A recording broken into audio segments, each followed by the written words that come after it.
At 10 p.m. on a frozen Seattle street, a barefoot 5-year-old pointed at an abandoned car. Inside lay her unconscious, pregnant mother. The stranger who stopped was a billionaire, and what the child whispered next shattered his world, turning one cold night into a life-changing choice of hope, responsibility, and courage. Seattle winter, 10 p.m., the kind of cold that doesn't scream. It whispers slowly until it settles into your bones.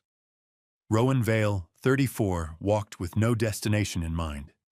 Not because he was lost, but because going home felt like walking into an echo. He owned Vale Urban Works, one of the most powerful real estate companies on the West Coast. Glass towers, contracts, numbers with too many zeros. A life most people dreamed of. Yet every night he walked, past shuttered cafes, past traffic lights changing for no one, past reflections of himself in darkened windows, sharp suit, tired eyes. A man who had everything except peace. The streets were nearly empty. Seattle felt paused, as if even the city needed rest. Rowan tightened his coat and kept moving, his breath fogging the air.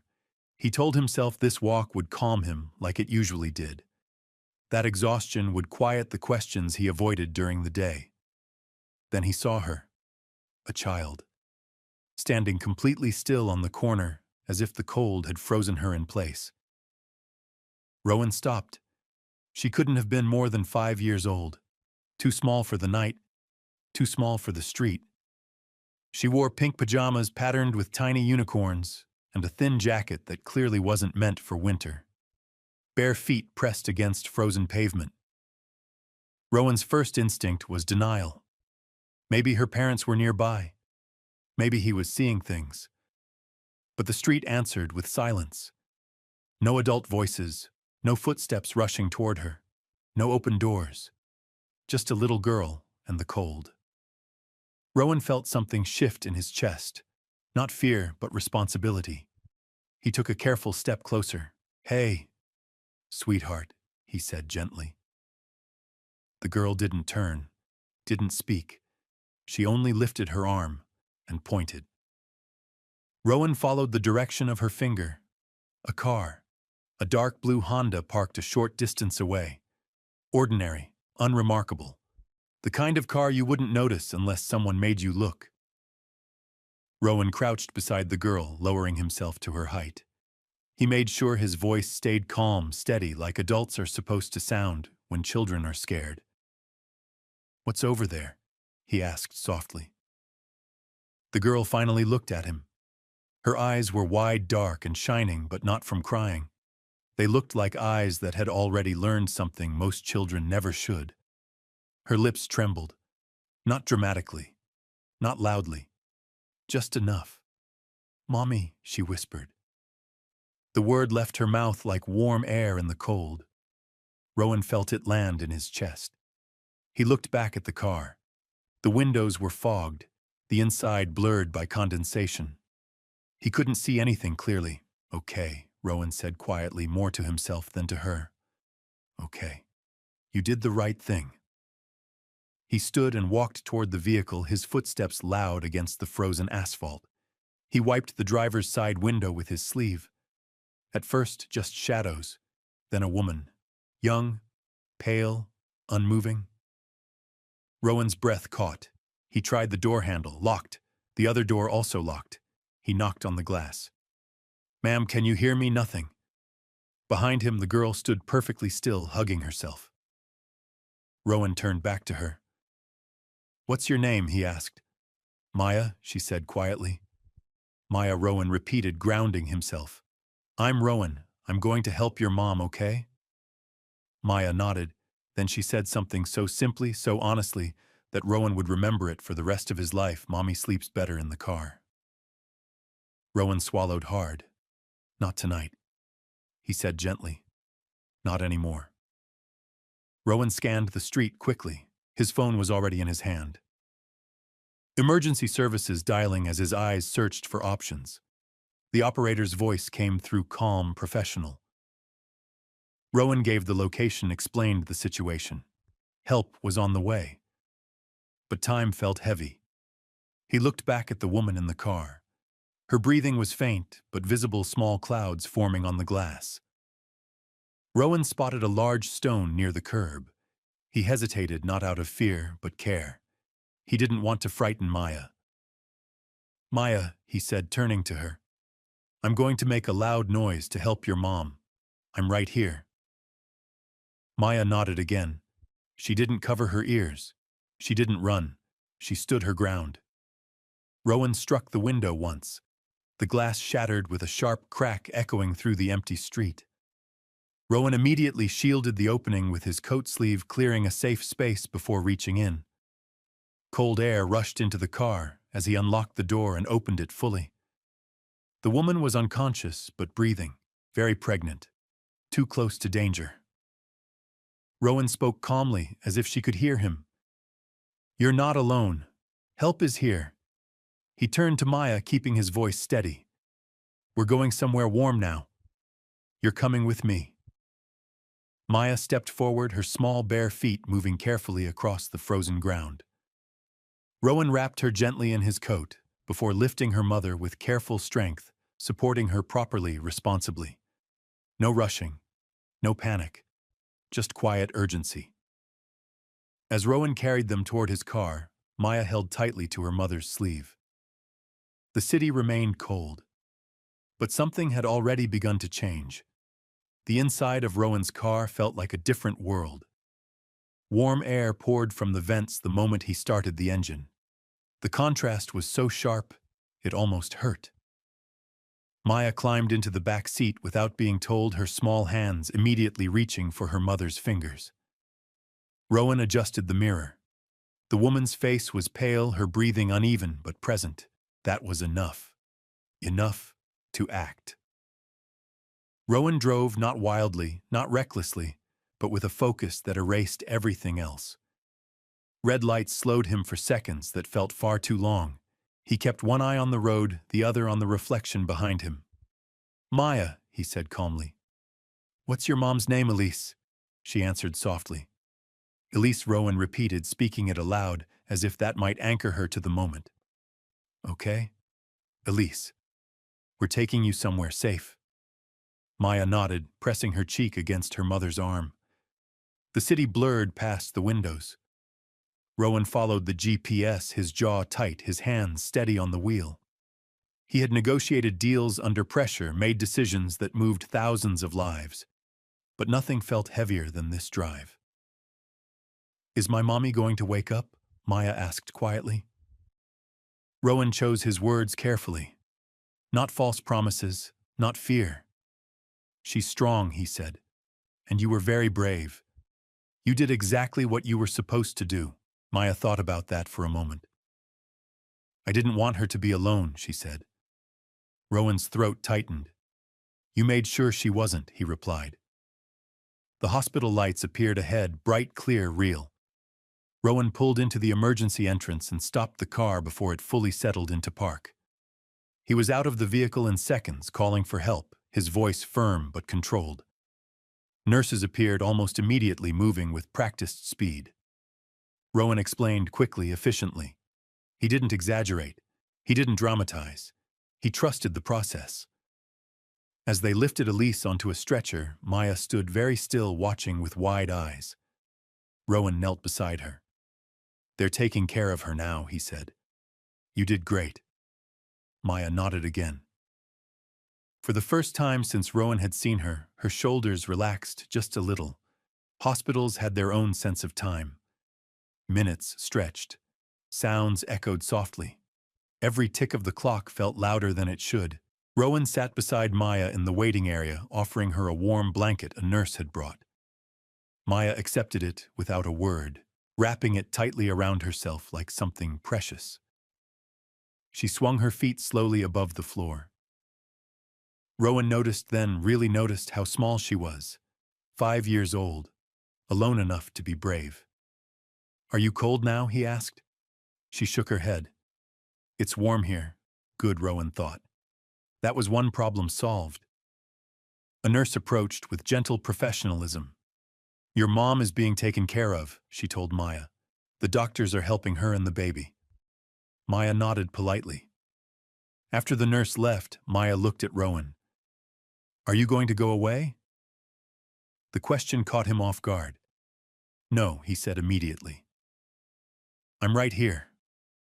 She studied his face as if testing the truth of it. My mommy says people sometimes go away, she said, even when they say they won't. Rowan felt the weight of that sentence.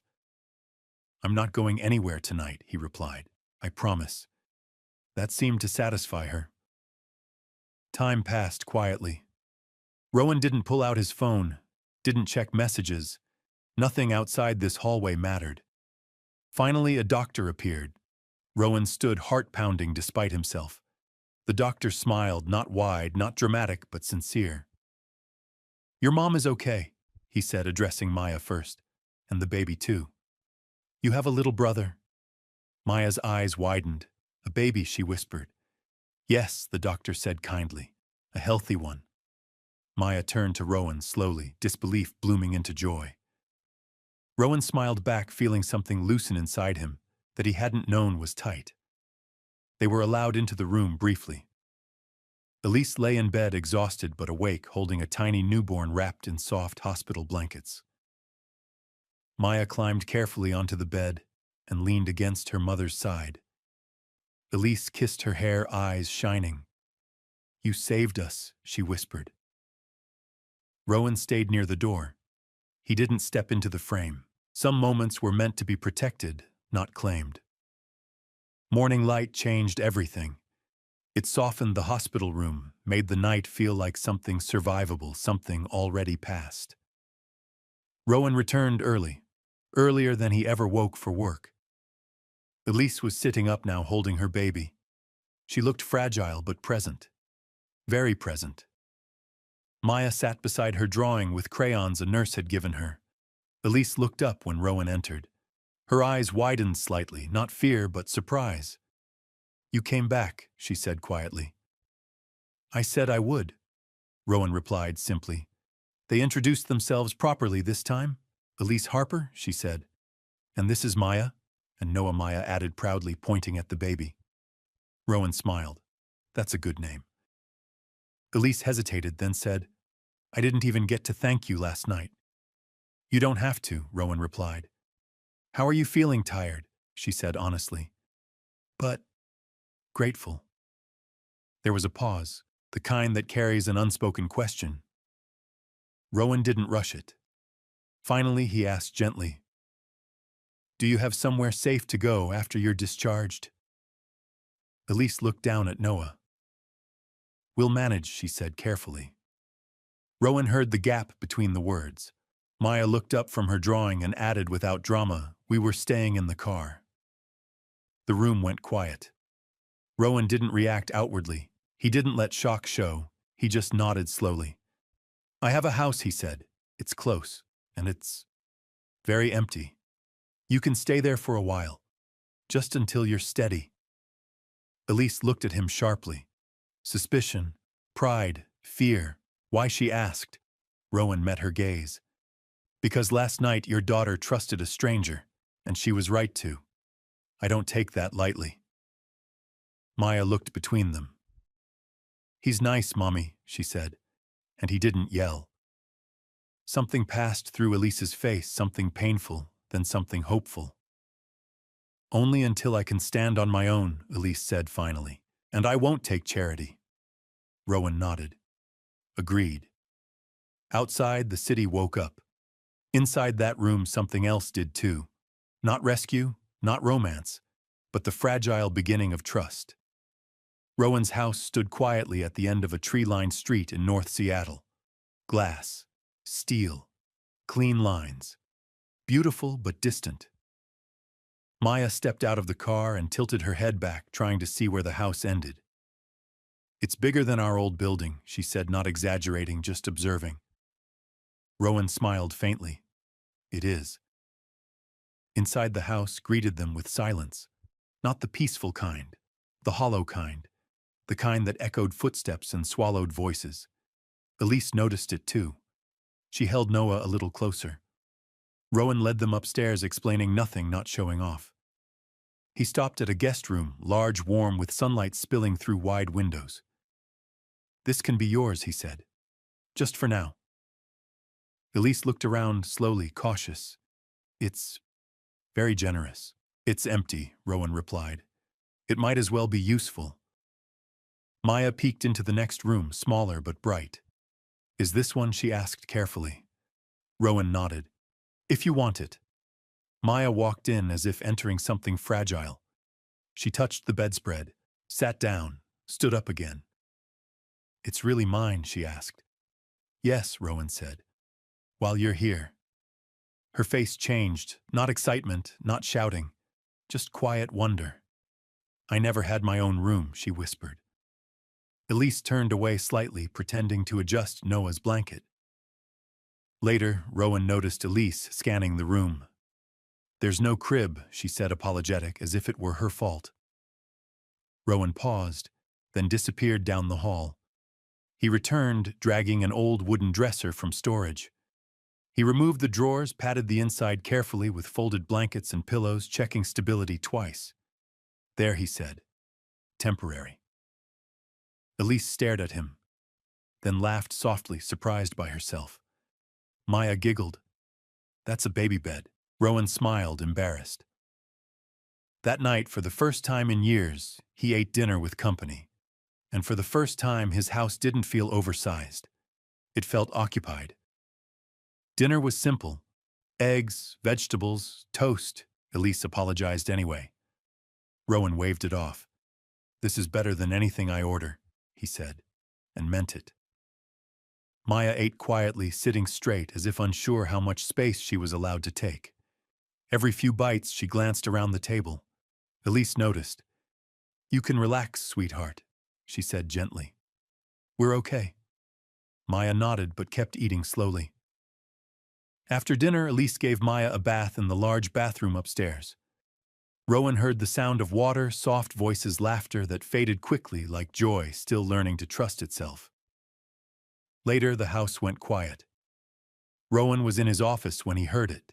A small sound, a whimper, not loud, not alarming, just a child waking from a bad dream. Rowan froze. He didn't know the rules here, didn't know if he should go.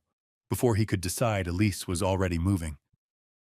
Rowan watched from the hallway as she sat on the edge of Maya's bed, pulling her gently into her arms. "It was just a dream," Elise murmured. "I'm here. I dreamed you wouldn't wake up," Maya whispered. Elise kissed her hair. "But I did. You remember, you helped me." Maya nodded slowly. Rowan leaned against the wall, unseen, listening. This wasn't drama. This wasn't pain. This was repair.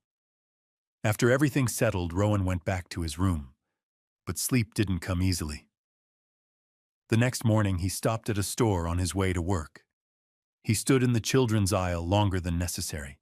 He bought colored pencils, a sketchbook, a small stuffed bear. That evening when he came home, the house felt different. There were flowers in a vase, a list on the refrigerator, the faint smell of food. Maya sat on the living room floor drawing. She looked up, smiled shyly, then went back to her paper. Rowan sat on the sofa and watched.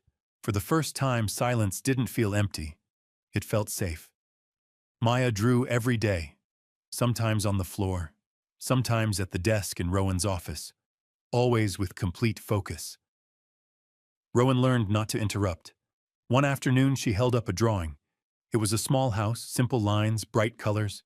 Next to it stood 3 figures, one tall woman, one little girl, and a baby. "My family," Maya said quietly. Rowan smiled. "It's beautiful." She studied the paper for a moment, then added another figure, taller, wearing something that looked suspiciously like a suit. She handed it to him. "Now there's 4. Rowan felt his breath hitch. He took the paper carefully as if it might tear. "Can I keep this?" he asked. Maya nodded. "I made it for you." That night, Rowan held Noah for the first time while Elise cooked. The baby stared at him seriously, then relaxed. "He doesn't usually do that," Elise said softly. Rowan rocked him gently. Maybe he's just polite. Maya giggled. He likes you. Later, as Rowan worked in his office, Maya sat nearby, drawing quietly. Why do you work so much? She asked suddenly. Rowan paused. Because that's what I know how to do. You look less tired now, she said, not looking up. Rowan didn't argue, because he felt it too.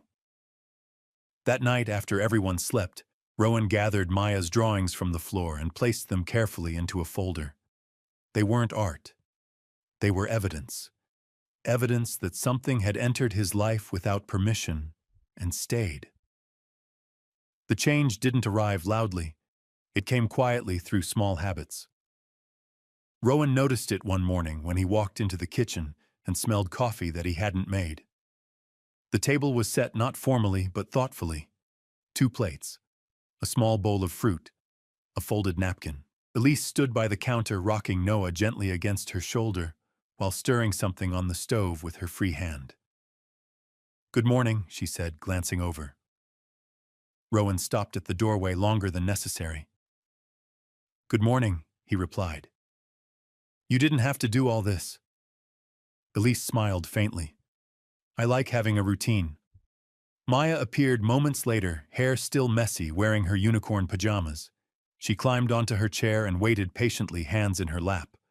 Rowan noticed that too. Not entitlement, not fear, just belonging. During the day, Rowan tried to focus at work, but his mind wandered back home more often than it ever had before.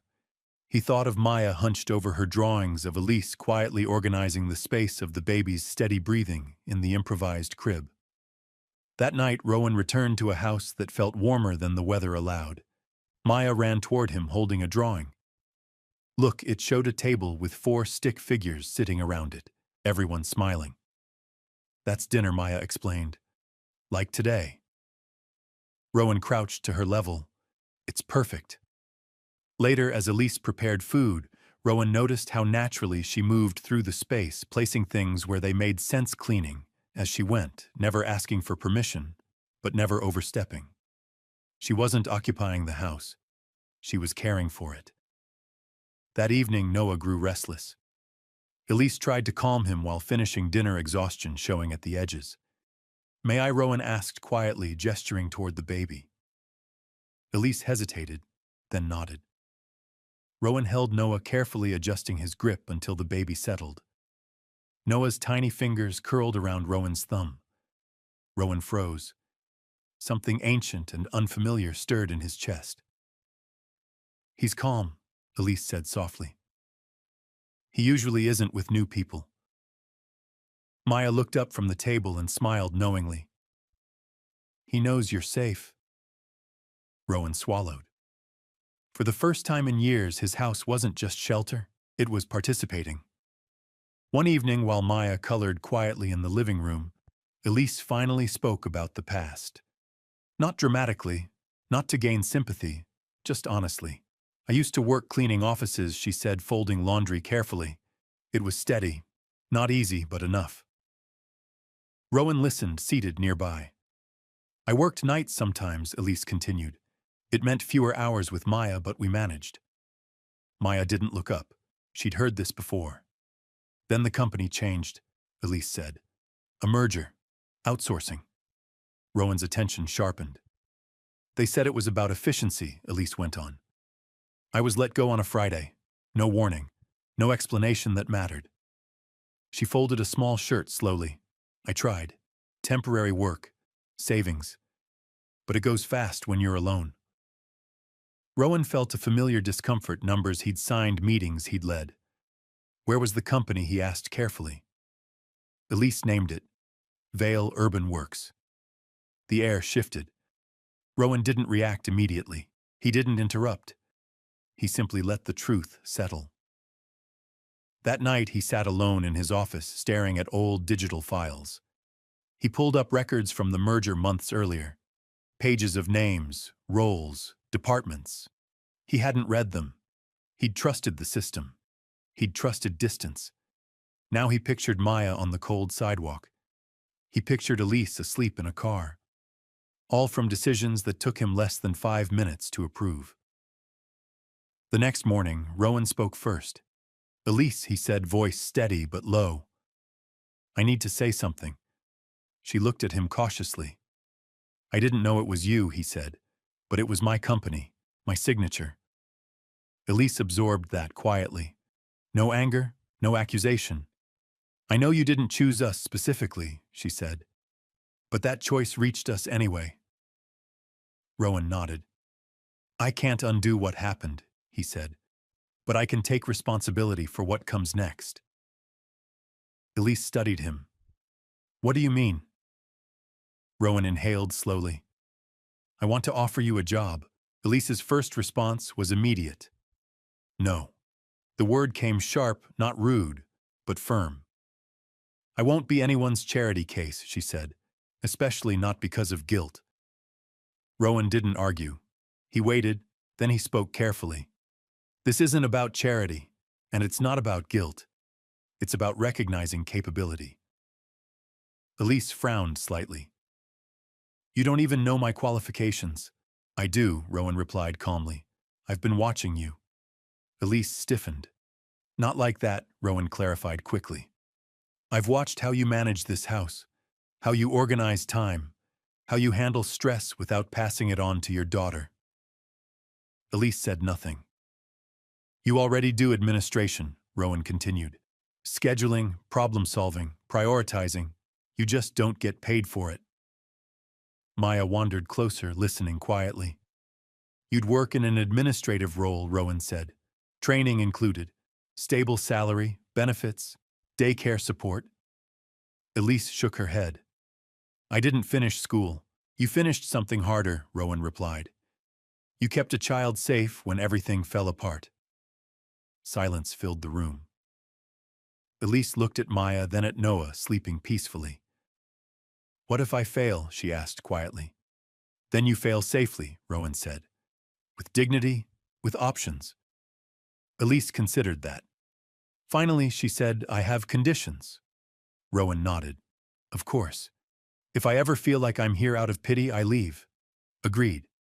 "I pay rent, something small but real." "Agreed." "And if this ever becomes uncomfortable for you or for us, we end it like adults." Rowan met her gaze. "Agreed." Maya stepped forward, holding a drawing. It showed a woman sitting at a desk, papers in front of her. 2 small children nearby.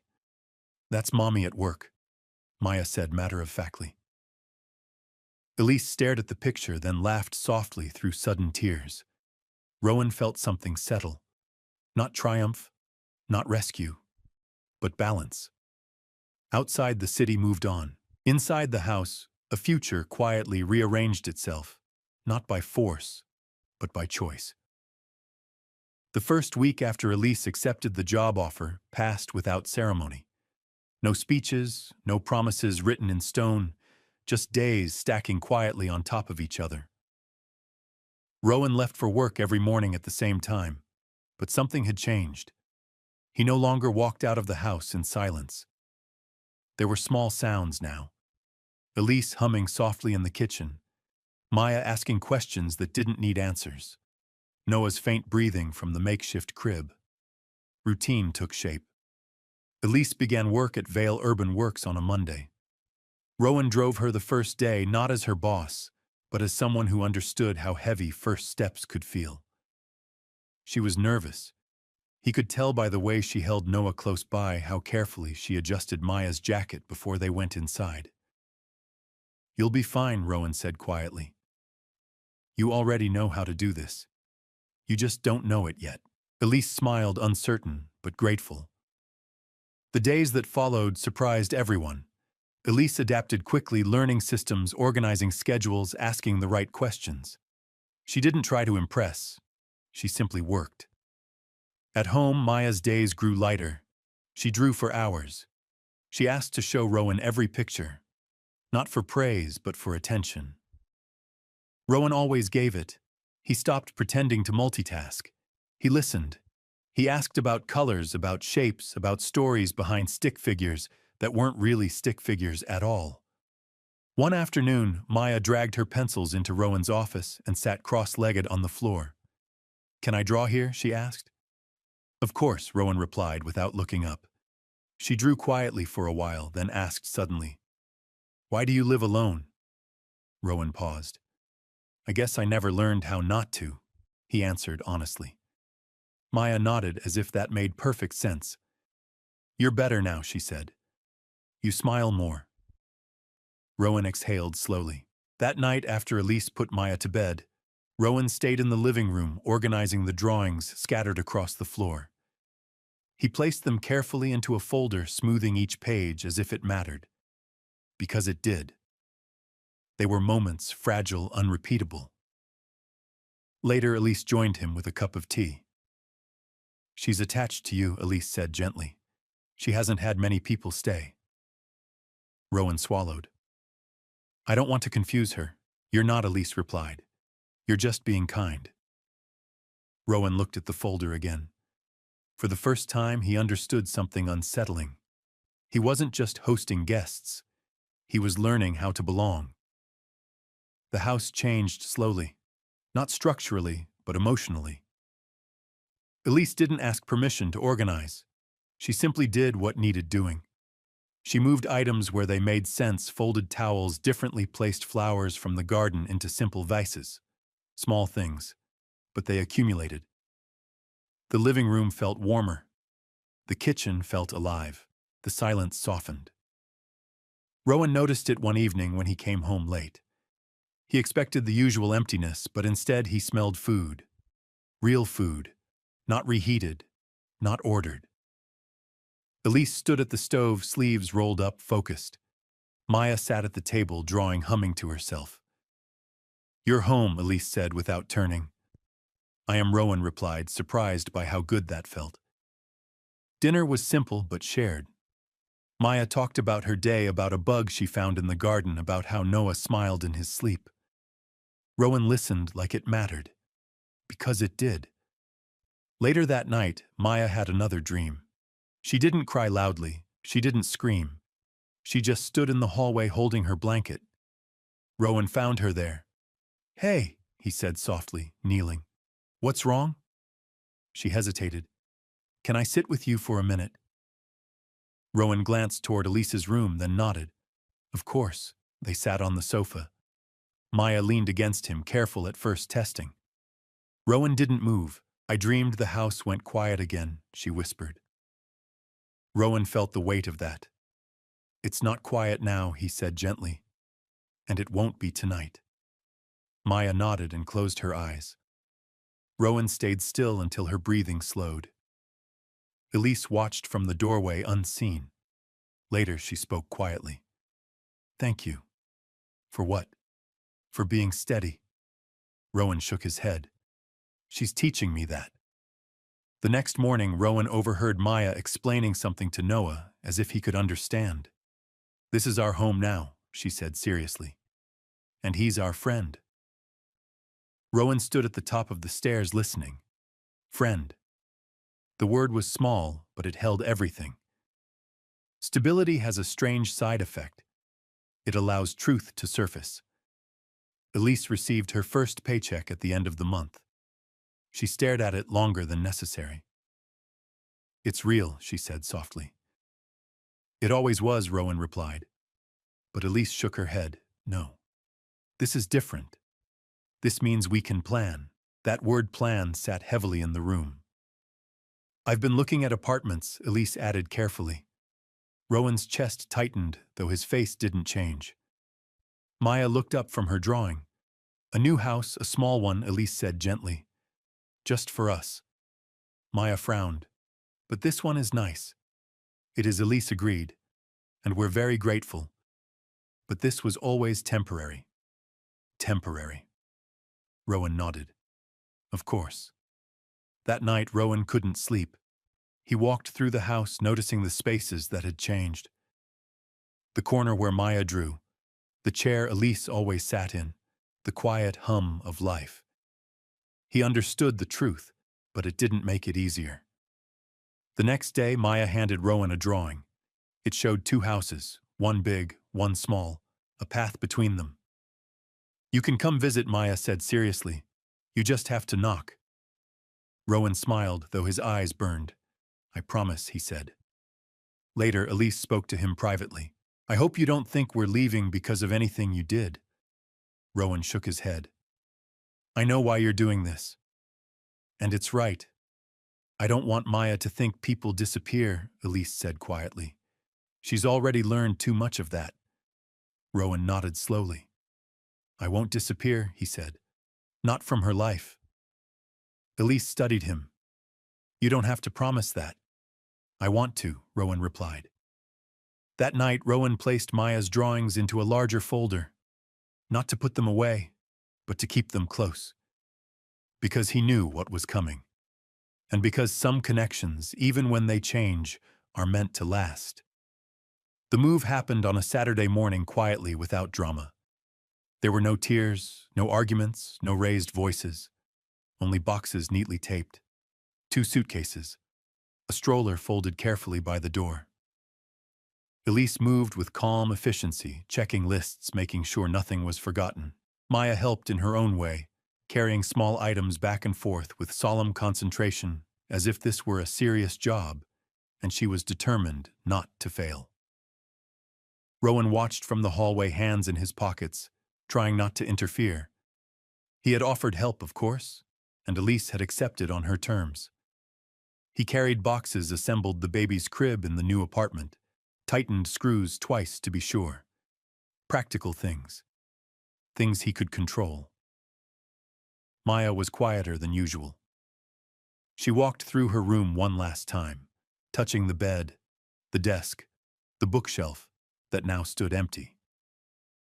She picked up Luna, her doll, and held her tightly against her chest. When Rowan knelt beside her, she didn't cry. She just looked up at him with an expression that was far too thoughtful for a 5-year-old. I'm not forgetting you, she said seriously. Rowan smiled, though his chest ached. I know.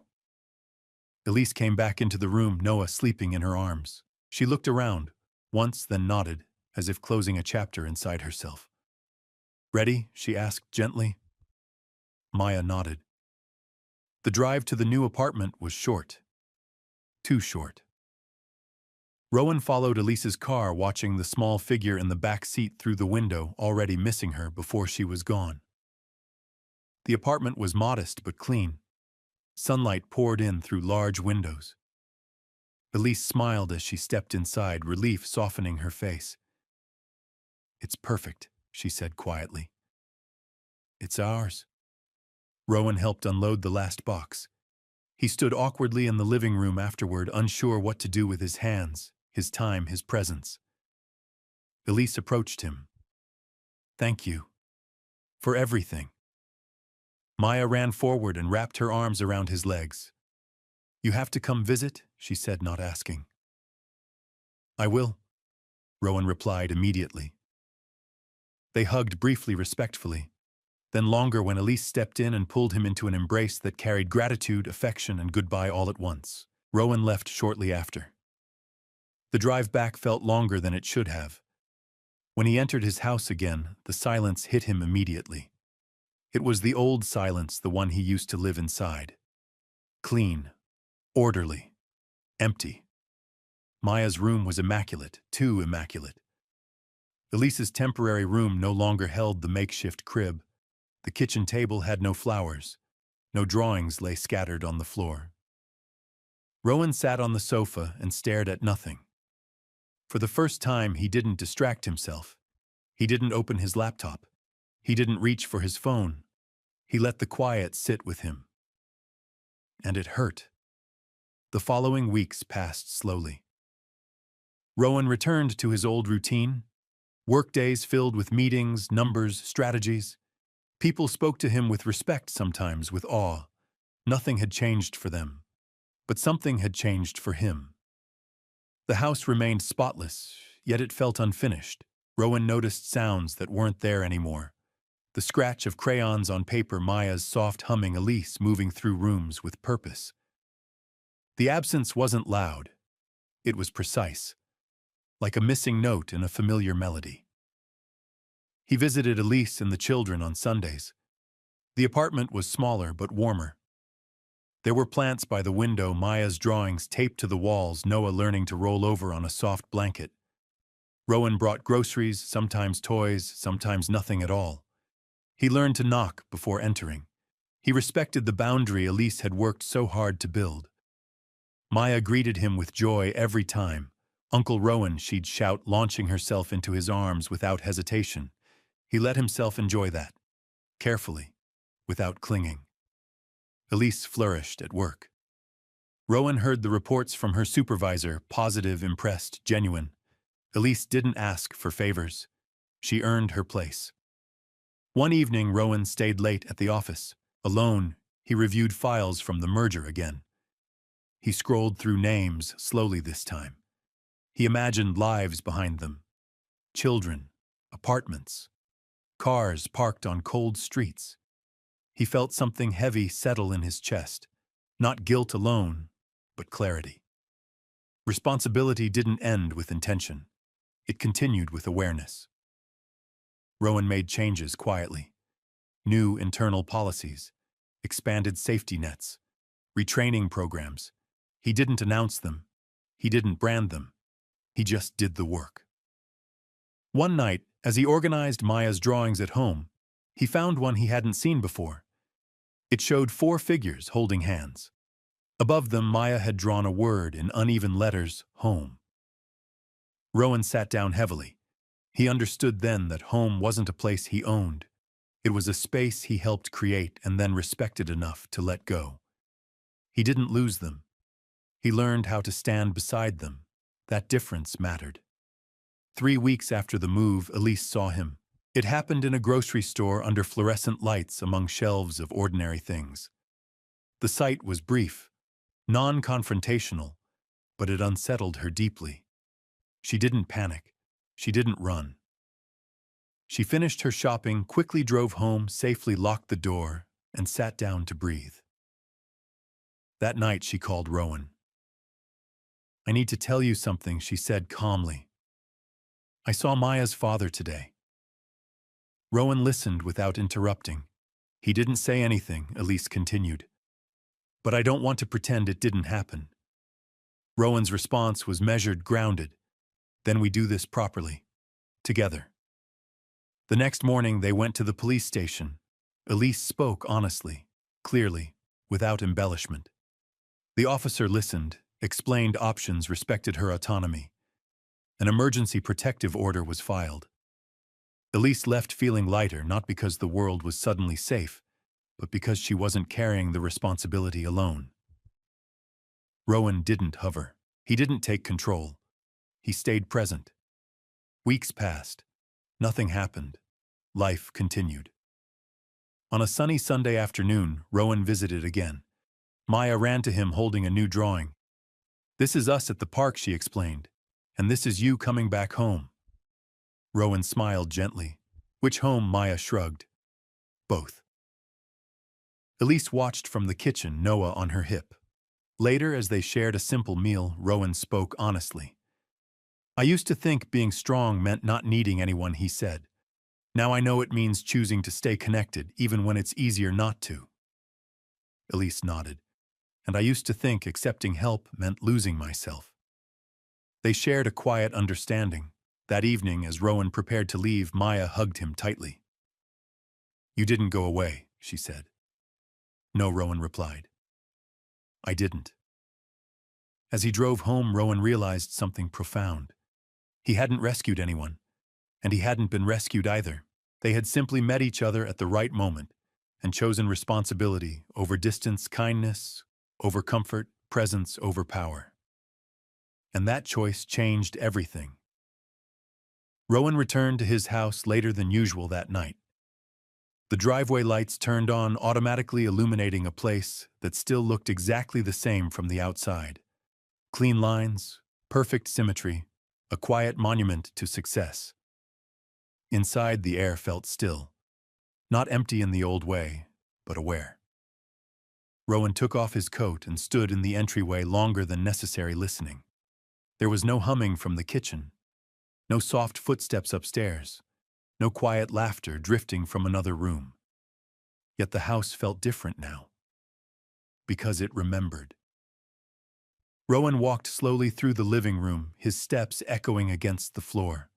His eyes landed on the sofa where Maya used to sit, cross-legged, crayons spread everywhere, tongue peeking out in concentration.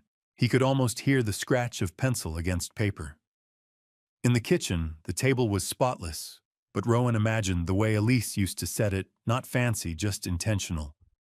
Plates placed carefully, a napkin folded just so, a glass of water always within Maya's reach. He opened a cabinet and found a small, forgotten item, one pink crayon worn down, tucked into the corner of a drawer. Rowan closed his hand around it.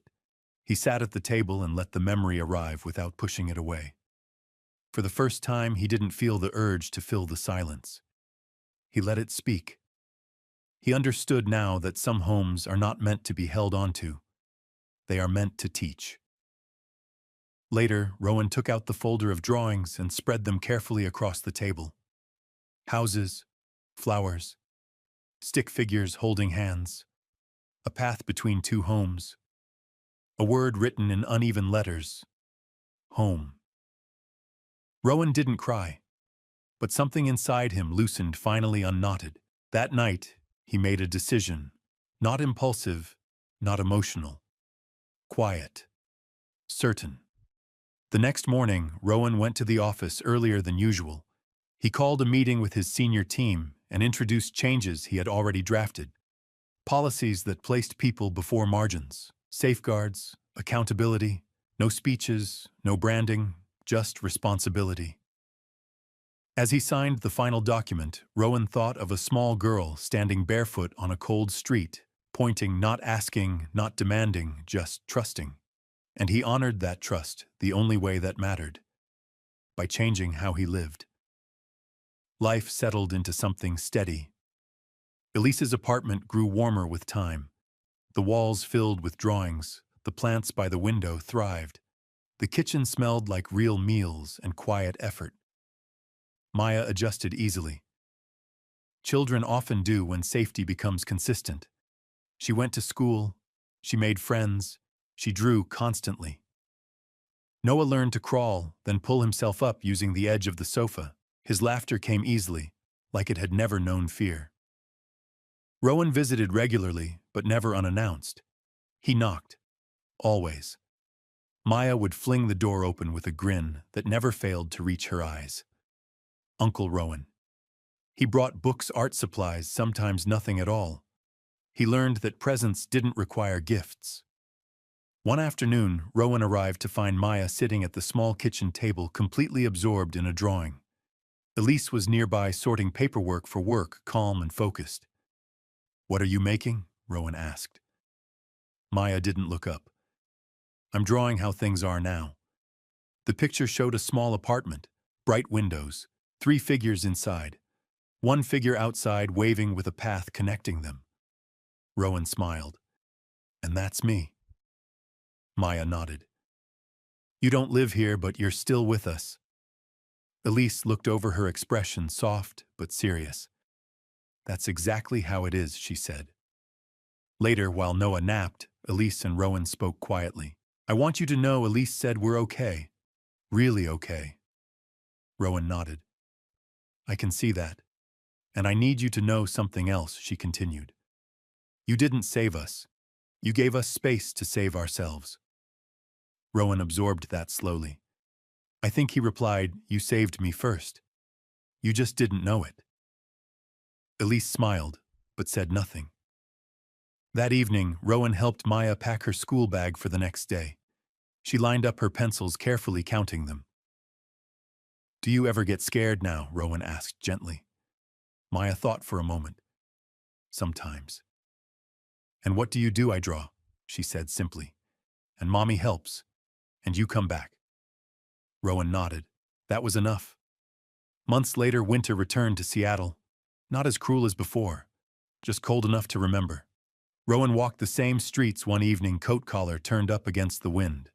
The city looked familiar, but he wasn't the same man anymore. He stopped at the corner where it had all begun.